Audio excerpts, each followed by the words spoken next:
All right, so what's up, social media? I'm Sonia Dhaliwal. I am the Director of Training at UNLV Student Counseling and Psychological Services. Also a licensed psychologist here, and I use she, her pronouns, and I'll turn it over to my colleague to introduce herself. Hi everyone, my name is Dr. Sonaly Silva. I am also a staff psychologist at UNLV CAPS, and I also use she, her pronouns.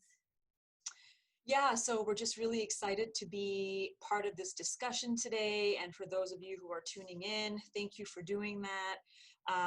There's a lot to talk about today, and we're specifically going to focus on COVID-19 pandemic and the ongoing stressor that this has been for all of us. We hope to just kind of talk about some of the different coping skills and strategies that folks can integrate into their daily routines. And then we'll kind of end with talking about our CAPS services and what we have to offer here at the Counseling Center.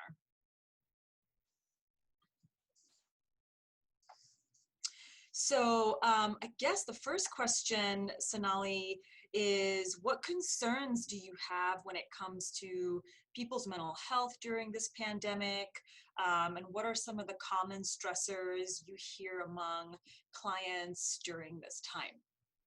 I think my biggest concern around this pandemic is the sense of uncertainty. I have noticed that this has exacerbated stress levels and anxiety among most of our students. The progression of COVID-19 into a global pandemic, news of rising numbers of those infected, even the financial instability and even general disruptions of our day-to-day lives. I'm not surprised that our students find them worried and nervous, fearful, or even just downright anxious, right? So, in many ways, I think this is understandable. Stress and anxiety are pretty common and natural reactions to these the unknown, and which is kind of an apt descriptor of our current situation. We are not familiar with the coronavirus, and the lack of knowledge naturally promotes worry and fear. So, in typical situations, when faced with stressful situations, I think we naturally try to find comfort in our normal day to day routines, but that too has temporarily disrupted because we have to stay home now. And I think just answering like what are some of the common stresses that I hear with our patients or our clients is that one is stresses around altered daily routines. So, for example, just not being able to go and meet your friends, maybe not being able to go to your favorite restaurants with your family members or your friends, even just not being able to go to the gym for your daily workouts. Even among our students, I know a lot of them have said that they have like trouble not going to classes, but instead doing online classes. So those are some, stresses that I commonly hear. Another thing is there's a lot of financial pressure that we hear. Um, some students have shared that they have been either furloughed or been laid off from their jobs. I also hear social isolation. I mean, of course, with quarantine, and especially among folks who are single and who have to be stuck at home alone. This is like quite a big stressor that they feel.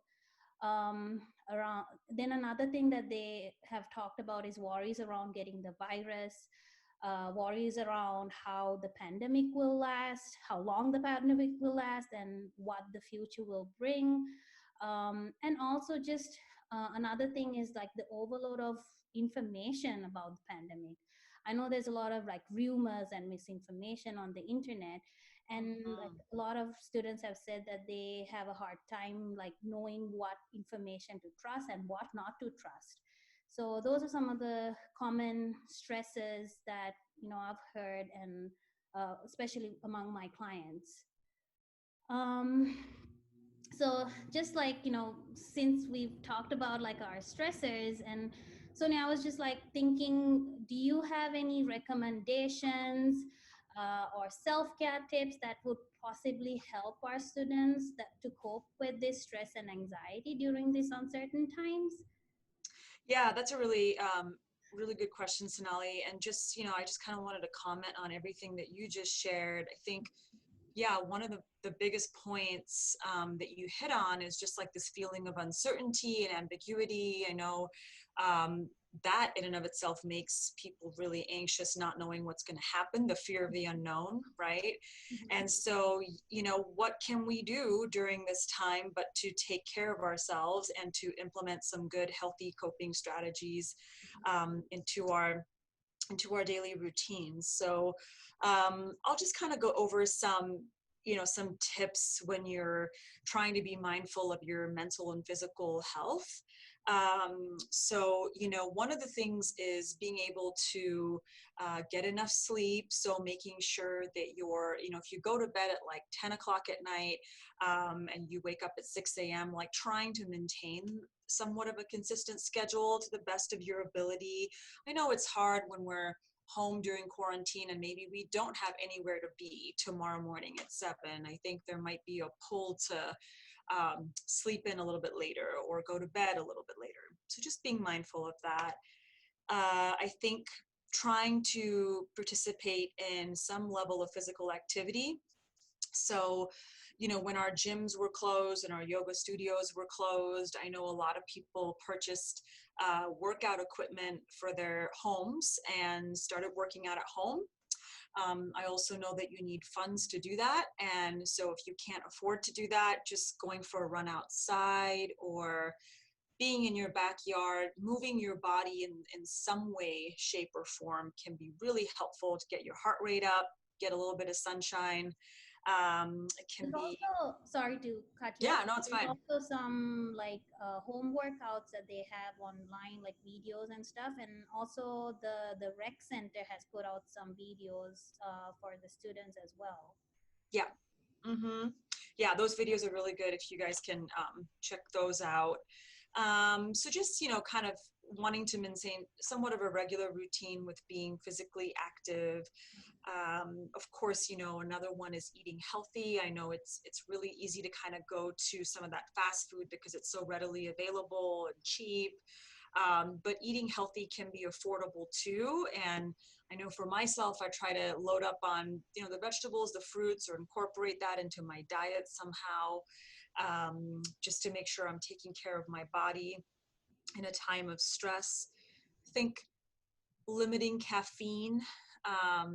Caffeine tends to naturally, increase our anxiety levels. Being aware of when you drink caffeine because it might hinder your ability to be able to sleep. So just being mindful of that. Obviously, I think being mindful of how much alcohol you do consume on a daily basis. Alcohol is a depressant and sometimes can make our stress and anxiety worse the next day. And I think, a lot of the times it's a short-term solution, right? So, if you are planning on having a glass of wine at night or something, maybe thinking about how can you incorporate some mindfulness, maybe you do a little bit of meditation in there, just so you're kind of giving yourself some time to ground and be just in the moment. Become aware of your body and how you're feeling, instead of avoiding by maybe using alcohol and other substances. One thing that I have found helpful, Sonali, and I'm not always great at doing this myself, is just like limiting like media exposure. Like I tend to just like be on my phone. There's like Instagram and Facebook and all these different social media platforms. So just being able to like limit some of that to maybe 30 minutes a day if you um, can be really helpful. I know it's easy to get stuck on just scrolling through your phone and just, Mm-hmm. using that as a way to distract yourself. So yeah, that's good. I know Yeah. some phones actually do have a report, like they give you a daily report on like how long you Your are on. screen time and stuff. Yeah. Yeah, so I think that's helpful to just keep keep yourself on track and just kind of give yourself some time. I use that myself because I know Mm-hmm. I've gotten stuck on using just scrolling through my Instagram page and So, yeah.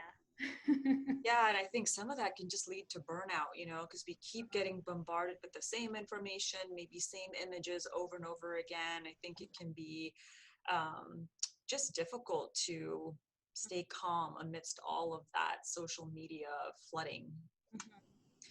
And just a couple of other things like maybe creating a to-do list for the day to kind of prioritize things that you need to get done. um, it's a great way to also distract yourself from some of the anxiety and ambiguity that surrounds the situation that we're currently in. So coming up with items that you need to do, different tasks, maybe starting a new hobby. um, I know that I love to cook, and so I've been trying out a bunch of new recipes, not always being successful with how I execute them, but it's like something new and different to try, which can be a healthy way of coping as well. So with all of that, I know that, obviously we are reopening the state, and some businesses have already reopened. People are slowly returning back to life. Um, do you have any like suggestions or recommendations, Sonaly, for maybe how our students could kind of move back to a normal life safely and in a healthy way? Mm-hmm. I think that's a good question. In fact, I think it's a common question. I've just mostly heard from most of my clients these days, like, what now? How do I go back to a normal life? I mean, I think those are quite like good at questions to ask. And I think at the moment, I think we all have no correct answer for this. But I kind of like give them some like tips, and I think I can share these tips with all of the audience as well. So one of the first things that I tell my clients is just control what you can. So I know during, like, the past few months, we have, like, we've taken a crash course on how to stay safe at home from the virus, right? Like, we've learned how to wear a mask in public, washing our hands, wiping down counters frequently. I know I do that. And then even refraining from just touching our face. So what I would suggest is, I know even if we go back to like our normal routines or normal life, just keep that up, like keep working on those things. And we should also be sure to continue to do social distance when we can. Mhm. uh, like maybe choosing online banking and curbside pickups over just going to a store to buy stuff. Also, one of the other things is drive if you feel more comfortable in your car instead of using your public transportation. I know this is not, accessible for a lot of people, so if you have to use the bus or train, just carry a hand sanitizer or disinfecting wipes with you, so you feel safe. So why I'm saying all of these things is this will help you find a level of comfort because you're doing your best to keep yourself as well as your family healthy. And most of our anxieties come from like feeling like a loss of control. So doing all of this, I think, will help you take control of what you can control, right?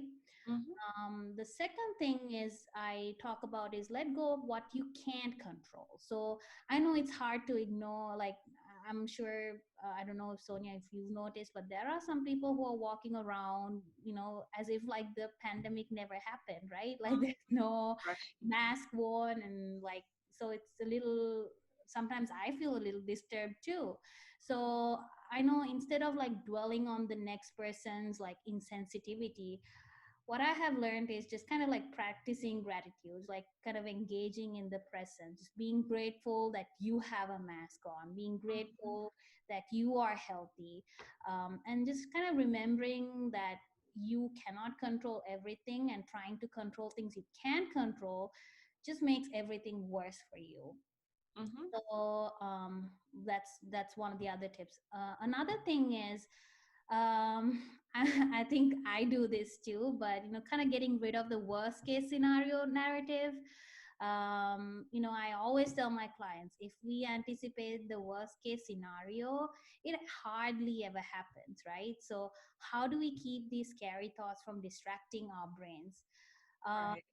and like what you suggested earlier, maybe cutting down on social media and keeping news shows to an hour or a day probably will be helpful. So say if you really want to watch more TV, instead of watching news, maybe watching some comedies and maybe classic game shows, just to distract yourself from overthinking about this worst case scenario. So the other thing I think I agree with Sonia, just maintaining your self-care regimen. So just because we're going back to our normal life doesn't mean that we don't have to engage in the Zoom yoga practices that we've started during quarantine, or the Zoom Zumba classes that we've started during quarantine, right? Yeah. Also, just don't stop cooking at home. Try to eat healthy meals. I think this is a time where you have to be extra cautious about like boosting your own immune system. So just trying to eat healthy food. um, and it's important you keep a self-care schedule. um, Trying to get outside when you can, make sure you're not socially isolating, meditating. I feel like I'm kind of repeating what Sonia said, but Mhm. just kind of continuing to do those things. Yeah. And the most important thing is just have compassion and be patient with yourself. And just reminding ourselves that our old ways of socializing and navigating through life is probably not going to be the same, right? Right. But just be patient with yourself as we adapt to this so-called new normal. Yep. So those are some of the tips that I talk about. And like I said, we don't really have a right or wrong answer for this, but those are maybe some things to consider when we're going back to our normal lives. So, Sonia, I know like when we have been even through the pandemic at CAPS, we've been providing some services for students, and Mhm. like, can you just kind of talk to them about like what kind of services we are currently offering at CAPS, and maybe how they can make an appointment?